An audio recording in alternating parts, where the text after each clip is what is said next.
Shri I V Patel college of commerce નડિયાદના semester 3ના વિદ્યાર્થીઓ માટે આ એક ટૉપિક તૈયાર કરવામાં આવેલ છે. વિદ્યાર્થી મિત્રો, આપણે સૌ એક કપરા કાળમાંથી અત્યારે પસાર થઈ રહ્યા છીએ. આ જે પેન્ડેમિક છે એની અસર આપણને બધા જ લેવલ પર વર્તાઈ રહી છે. તમે કોલેજ આવી શકતા નથી, અમે તમને બોલાવી શકતા નથી, એટલા માટે આપણે આ માધ્યમ દ્વારા 25% જેટલો અભ્યાસક્રમ પૂરો કરીશું. તો દરેક વિદ્યાર્થી આમાં કોઓપરેટ કરે. બધા જ સાહેબોએ પોતપોતાના વિડીયોઝ આવી રીતે અપલોડ કરેલા છે તમારા અભ્યાસક્રમને લગતા. તો તમે બધા જ એમાં ખૂબ સારી રીતે જોડાઈને અભ્યાસ કરશો એવી મારી અપેક્ષા છે. અહીંયા હું પણ ઇંગ્લિશ એન્ડ બિઝનેસ કમ્યુનિકેશનમાં એક ટૉપિક આજે શરૂ કરી રહી છું. તો એ ટૉપિક કમ્યુનિકેશન થિયરીને લગતો છે. પહેલો આ ટૉપિક શરૂ કરવા પાછળનો એક જ હેતુ છે કે ગયા વર્ષે તમે વોટ ઇઝ કમ્યુનિકેશન ભણ્યા છો સેમેસ્ટર 2માં. આશા રાખું છું કે તમને બધાને એની ડેફિનેશન યાદ હશે. મોટા ભાગે આપણે માહિતીનું, આઈડિયાનું, ઇમોશન્સનું આ બધાનું આદાન પ્રદાન કરીએ છીએ, એક્સચેન્જ કરીએ છીએ. એને આપણે સરળ ભાષામાં કમ્યુનિકેશન કહીએ છીએ. તો એ કમ્યુનિકેશન કયા પ્રકારે, એના ટાઈપ્સ કયા છે, તો એ ટાઈપ્સ જે છે એ તમારે આ વર્ષે ભણવાની છે. એટલે કે સેમેસ્ટર 3માં તમે ટાઈપ્સ ઓફ કમ્યુનિકેશન ભણવાના છો. તો કોઈ પણ ઓર્ગેનાઇઝેશન હોય, કોઈ પણ ફર્મ હોય, પેઢી હોય, એમાં કેવી રીતે કમ્યુનિકેશન કામ કરે છે, કેવા પ્રકારે કરે છે, એ આપણે અહીંયા શીખવાનું છે. ટાઈપ્સ ઓફ કમ્યુનિકેશનમાં આપણે ડાઉનવર્ડ કમ્યુનિકેશન શીખીશું, અપવર્ડ કમ્યુનિકેશન, હોરિઝોન્ટલ કમ્યુનિકેશન, ગ્રેપવાઇન અને કન્સેન્સસ. આટલું આપણે તમારા યુનિટ 3માં ભણવાનું છે. તો સૌથી પહેલાં હું તમને ડાઉનવર્ડ કમ્યુનિકેશન શીખવાડું છું કે ભાઈ ડાઉનવર્ડ કમ્યુનિકેશન એટલે શું, તમારે એ પહેલાં સમજવાનું છે. ડાઉન શબ્દ છે એ નીચે તરફ આવવું, ડાઉન, અને અપ હોય તો ઉપર તરફ જતું કમ્યુનિકેશન હોય. અત્યારે આપણે ડાઉનવર્ડ કમ્યુનિકેશનની એક વ્યાખ્યા જોઈશું, ડેફિનેશન જોઈશું, અને બિઝનેસ ઓર્ગેનાઇઝેશનમાં ડાઉનવર્ડ કમ્યુનિકેશન કેટલું મહત્ત્વનું છે, એની મર્યાદાઓ કઈ કઈ છે, એના માધ્યમ કયા છે, અને ડાઉનવર્ડ કમ્યુનિકેશન સારી રીતે ફ્લો થાય એના માટે શું કરવું જોઈએ, આ બધું શીખવાના છીએ. તો એનો ડાયાગ્રામ પણ આના પછીની સ્લાઇડમાં મેં આપેલો છે. સૌથી પહેલાં આપણે જોઈએ છે કે ડાઉનવર્ડ કમ્યુનિકેશન કેવી રીતે ફ્લો થાય છે.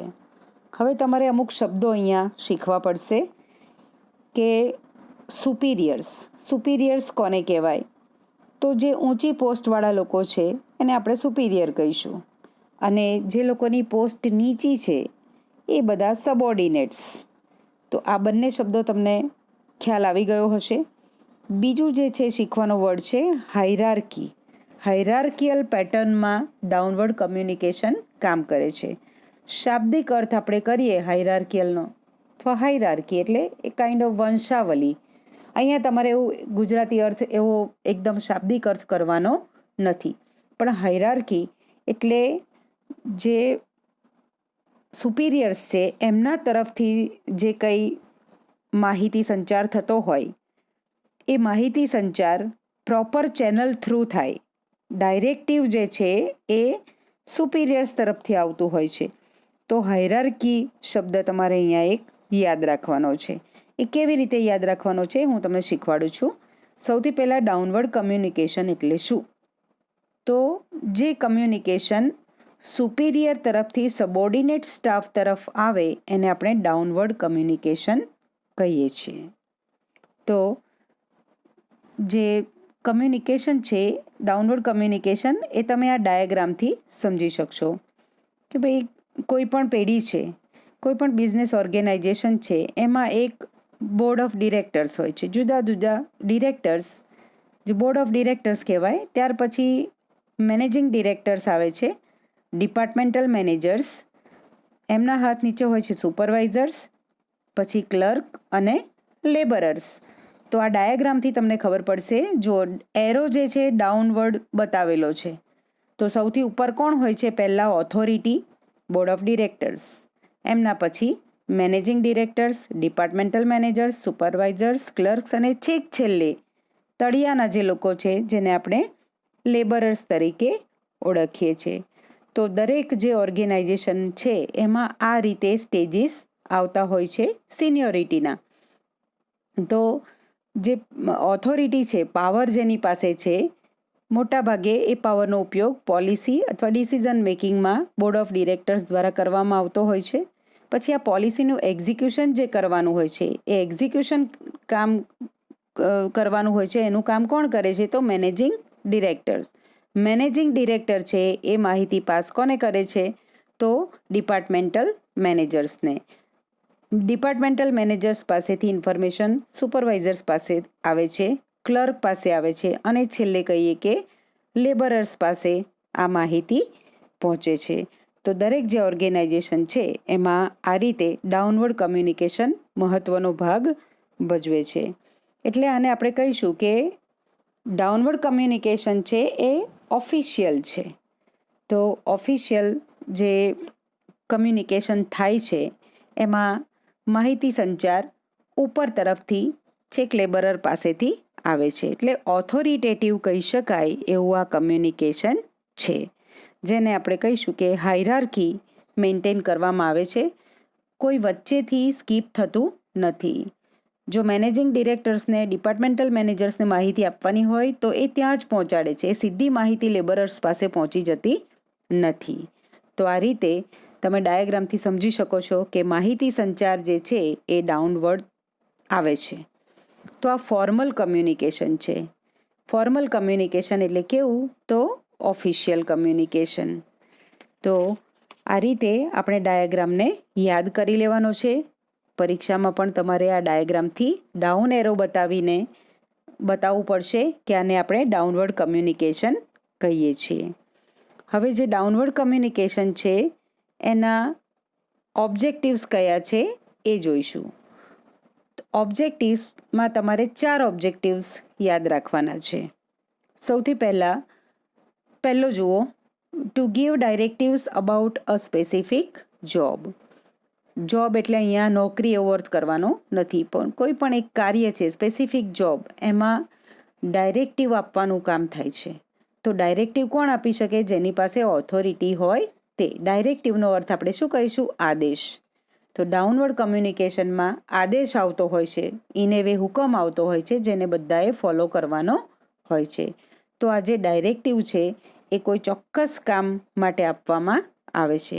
ધારો કે કોઈની નિમણૂક નવી થઈ હોય તો એને કઈ રીતે કામ કરવાનું છે, તો એનો ચોક્કસ એને સૂચન આપવામાં આવે, એટલે આદેશ કે કેવી રીતે કામ કરવાનું છે. તો એણે ક્વેશ્ચન કરવાનો નથી, એણે સીધું એને ફોલો જ કરવાનું હોય છે. તો કોઈ પણ કામ વિશેનું ડાયરેક્ટિવ એ સુપિરિયર પોતાના સબોર્ડિનેટ્સને આપતા હોય છે. હવે જે સુપિરિયર્સ છે એમણે પેઢીની જે પોલિસીસ છે અને એ પ્રોસિજર્સ એમાં કઈ ફોલો કરવાની છે એ સમજાવવાનું હોય છે. તો એ પોલિસી અને પ્રોસિજર સમજાવવા માટે એણે શું કરવું પડશે? માહિતીનો સંચાર કરવો પડશે. જે પોતાના સબોર્ડિનેટ્સ છે એને પાસે એ પોલિસીઝ, એની પ્રોસિજર્સ છે એને મોકલવાની રહેશે, એને સમજાવવાની રહેશે કે ભાઈ પ્રોડક્શન જે છે કોઈ વસ્તુનું એને કેવી રીતે વધારવું, તો એમાં કઈ પોલિસી કામ કરી જશે. તો એ જે પોલિસી છે તે પોલિસી અને એને ફોલો કરવા માટે શું કરવું પડશે, તો એ પ્રોસિજર, આ સમજાવવું પડશે એણે. તો જે સુપિરિયર છે એ પોતાના સબોર્ડિનેટને આ રીતે પોલિસી અને પ્રોસિજર્સ એની જે સમજાવે તો એના માટે એણે ડાઉનવર્ડ કમ્યુનિકેશન કરવું પડશે. પછી ત્રીજું જુઓ, to convey assessment of performance. કોઈ પણ કર્મચારી છે જે સબોર્ડિનેટ છે એણે જે કંઈ પરફોર્મન્સ કર્યું, પરફોર્મન્સ એટલે અહીંયા કાર્ય, તો એણે કેવું કામ કર્યું છે એને જો સારું કામ કર્યું હોય તો એને એપ્રિશિએટ કરવું પડે, અને એને એના કામમાં સુધારાની જરૂર હોય તો એ સુધારાની જરૂર એને સૂચન કેવી રીતે એને ઇમ્પ્રૂવ કરવું એવું સૂચન જે છે એ સુપિરિયર કરે છે. તો અસેસમેન્ટ કરવું કોઈ કર્મચારીના કામનું, એ કરવા માટે ડાઉનવર્ડ કમ્યુનિકેશનની જરૂર પડે છે. પછી to explain nature of job entrusted, કોઈ વ્યક્તિને કામ સોંપવામાં આવ્યું હોય તો એ કામ એણે કેવી રીતે કરવું, કેવું કામ છે, નેચર એટલે કેવું કામ છે એ, તેને જે સોંપવામાં ઇન્ટરેસ્ટ કરવામાં આવ્યું જે કામ છે એ સમજાવવાનું કામ પણ ડાઉનવર્ડ કમ્યુનિકેશન દ્વારા થતું હોય છે.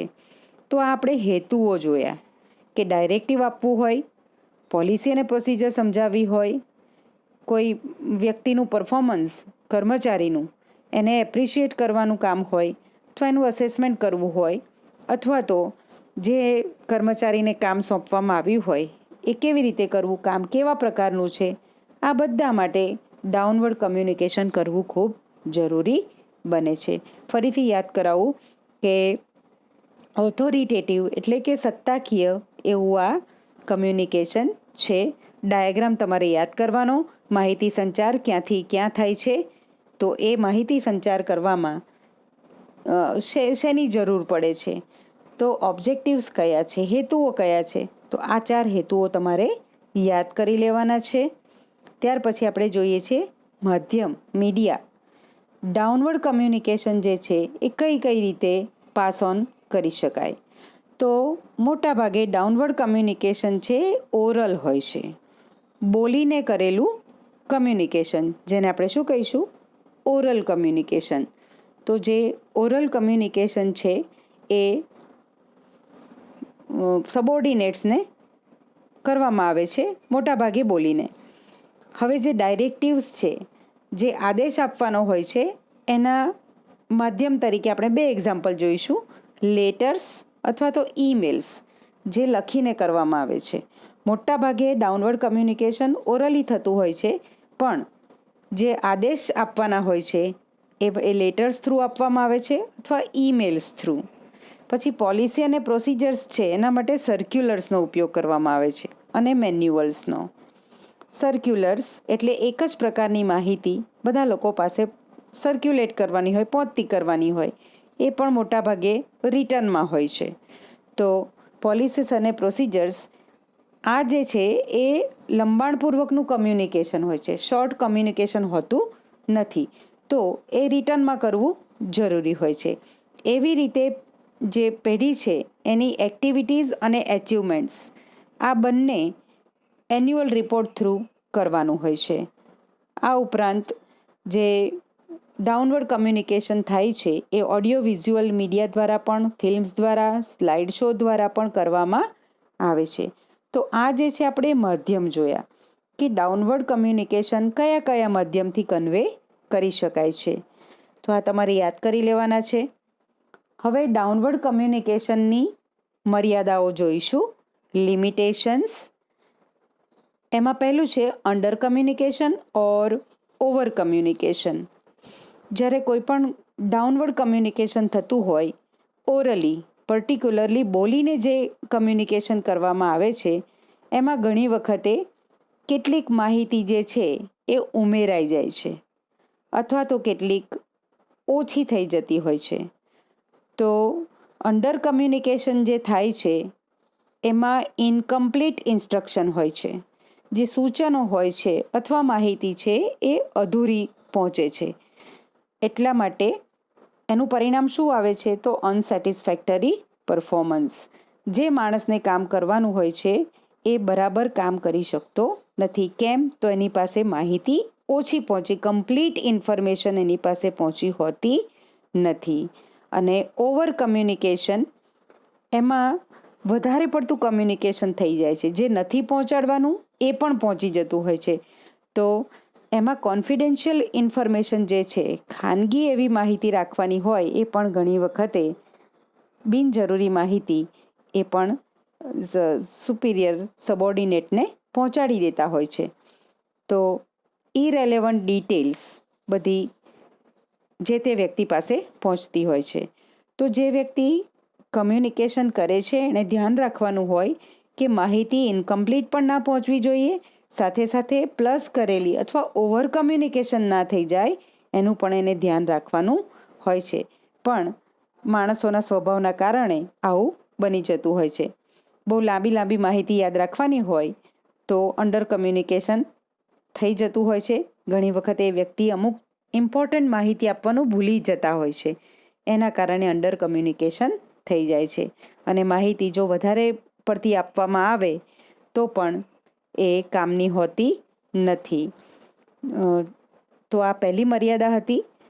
બીજી મર્યાદા આપણે જોઈએ કે ડીલે, ડાઉનવર્ડ જે કમ્યુનિકેશન થાય છે એ ઘણા બધા સ્ટેજીસ થ્રુ થતું હોય છે. જેમ કે તમારે ડાયાગ્રામ હવે યાદ કરી લેવાનો કે બોર્ડ ઓફ ડિરેક્ટર્સ જે છે ત્યાંથી વર્કર્સ તરફ જે કમ્યુનિકેશન આવતું હોય છે છેલ્લા વ્યક્તિ પાસે, એમાં ઘણા બધા સ્ટેજીસ આવે છે.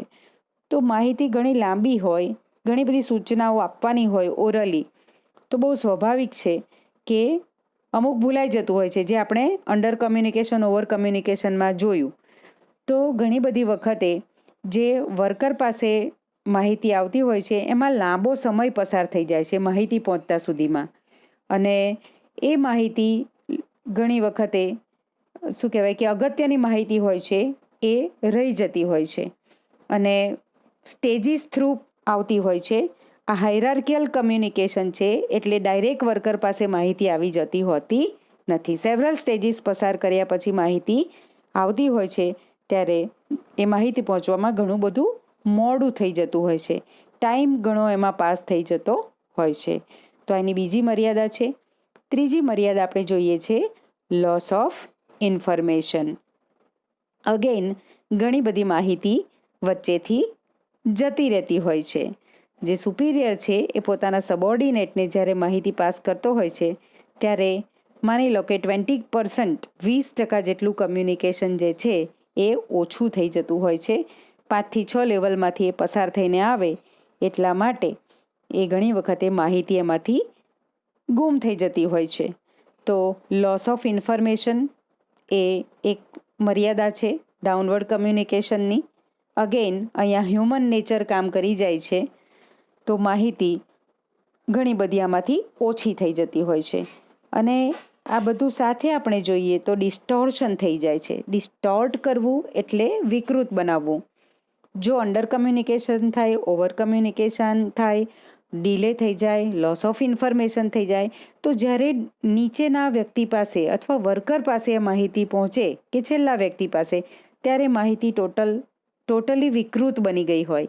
જે ખરેખર કન્વે કરવાનું હોય, ખરેખર જે મેસેજ પાસ ઓન કરવાનો હોય છે એ પર્ટિક્યુલરલી એટલી જ માહિતી પાસ થતી નથી, પણ એ કળંગી કહી શકાય એવી માહિતી છેલ્લા વ્યક્તિ પાસે પહોંચે છે. તો માહિતી ડિસ્ટોર્ટ થઈ જાય છે અને આ ડિસ્ટોર્શનના કારણે જે તે વ્યક્તિ સારી રીતે બરાબર રીતે કામ કરી શકતો નથી. ત્યાર પછીનું છે બિલ્ટ ઇન રેઝિસ્ટન્સ. આ જરા સમજી લો કે જે સબોર્ડિનેટ્સ છે એમને ક્યારેય ડિસિઝન મેકિંગ પ્રોસેસ જે છે એમાં ઇન્વોલ્વ કરવામાં આવતા નથી. આ જે ઓથોરિટેટિવ કમ્યુનિકેશન છે એના કારણે આમ થતું હોય છે. જે ઉપરથી માહિતી આવતી હોય છે એ માત્ર આદેશના ફોર્મમાં હોય છે, હુકમ ઓર્ડરના ફોર્મમાં હોય છે. એટલે જે છેલ્લો માણસ છે એ ક્યારેય પ્રશ્ન પૂછી શકતો નથી. એણે માત્ર જે કંઈ આવ્યું છે એને ફોલો કરવાનું હોય છે, એના આદેશનું પાલન કરવાનું હોય છે. તો ઘણી બધી વખતે એક પ્રકારનો રોષ આવા માણસોમાં જોવા મળે છે. તો આ જે રોષ છે એના કારણે એ લોકો સારી રીતે કામ કરી શકતા નથી. એમને ક્યારેય પોતાનો ઓપિનિયન આપવાનું અથવા કહી શકાય કે પોલિસી મેકિંગમાં એમને ક્યારેય ઇન્વોલ્વ કરવામાં આવતા હોતા નથી. તો કોઈ પણ પ્રકારનો પ્રશ્ન પૂછ્યા વગર એમણે એને માત્ર ફોલો કરવાનું હોય છે. એની યુટિલિટી વેલ્યુ શું છે અથવા વેલિડિટી શું, એવા કોઈ પણ પ્રકારના પ્રશ્નો પૂછવાના હોતા નથી. એને માત્ર ફોલો કરવાનું હોય છે. તો આ બધી લિમિટેશન્સ છે ડાઉનવર્ડ કમ્યુનિકેશનની. ત્યાર પછી આપણે જોઈશું કે ડાઉનવર્ડ કમ્યુનિકેશનની જે મર્યાદાઓ છે એ તો છે જ, પણ અસરકારક રીતે ડાઉનવર્ડ કમ્યુનિકેશનનો ઉપયોગ કેવી રીતે કરવો, how to make it effective. તો એમાં સૌથી પહેલાં જોઈશું કે મેનેજર્સ જે છે, managers should be adequately informed. Managers જે છે એ જ્યારે પોતાના સબોર્ડિનેટને કોઈ સૂચના આપતા હોય તો એ વખતે એની પાસે પૂરેપૂરી માહિતી હોવી જોઈએ. એડિક્વેટ એટલે પૂરતું. તો પૂરતી માહિતી મેનેજર્સ પાસે હોવી જોઈએ, તો જે પોતાના સબોર્ડિનેટને સારી રીતે માહિતી સંચાર કરી શકે છે, એને ઇન્ફોર્મ કરી શકે છે. જો એ પોતે જ વેલ ઇન્ફોર્મ્ડ ના હોય તો એ બીજાને માહિતી પાસ કરી શકતો નથી સારી રીતે. એટલા માટે દરેક જે મેનેજર્સ છે એની પાસે માહિતી જે છે સંપૂર્ણપણે પોતે જ એને બરાબર સમજેલો હોય તો જે માહિતી સંચાર કરી શકે છે. તો ડાઉનવર્ડ કમ્યુનિકેશનને ઇફેક્ટિવ બનાવવા માટે મેનેજર્સ પાસે સંપૂર્ણપણે માહિતી હોવી જરૂરી છે. Managers should B clear about how much two communicate. Managers છે એમણે ક્યારેય ઓવર કમ્યુનિકેશન અથવા અંડર કમ્યુનિકેશન કરવાનું હોતું નથી. એને ખબર હોવી જોઈએ કે કેટલી માહિતી કન્વે કરવાની છે. તો જરૂર પૂરતી માહિતી જાણે કન્વે કરવાની છે, જેથી કરીને કોઈ સબોર્ડિનેટને પ્રશ્નો ઊભા થાય નહીં. એને બધી જ વસ્તુઓ સમજાઈ ગઈ હોય તો એ સારી રીતે કામ કરી શકે છે. પણ એ સારી રીતે કામ કરાવવાની જવાબદારી કોની છે? એના સુપિરિયરની. એટલે અહીંયા આપણે મેનેજર્સ કહીશું કે મેનેજર્સની આ જવાબદારી બને છે કે માહિતી સંચાર એકદમ ક્લિયરલી થવો જોઈએ. ત્રીજું છે, some authority should be delegated to lower levels to shorten the line of communication. આપણે જોયું કે આ હાયરાર્કિયલ કમ્યુનિકેશન હોવાને કારણે લાઇન જે છે કમ્યુનિકેશનની એ લાંબી હોય છે કે ભાઈ બોર્ડ ઓફ ડિરેક્ટર્સ છે એની પાસેથી આની પાસે માહિતી આવશે, એમની પાસે સૌથી છેલ્લે વર્કર પાસે એ માહિતી પહોંચે છે. હવે ઘણી લાંબી ઇન્ફોર્મેશન જો યાદ રાખવાની હોય તો આપણે કહ્યું કે અંડર કમ્યુનિકેશન થઈ જાય છે. હવે આ જે લાઇન છે, ઝડપથી માહિતી સંચાર કરવો હોય તો જે લાઇન છે ને શોર્ટ કરવી પડે. લાઇન ઓફ કમ્યુનિકેશનને ટૂંકી બનાવવી પડે, જેથી કરીને ઝડપથી માહિતી નીચલા લેવલના માણસ પાસે આવી જાય.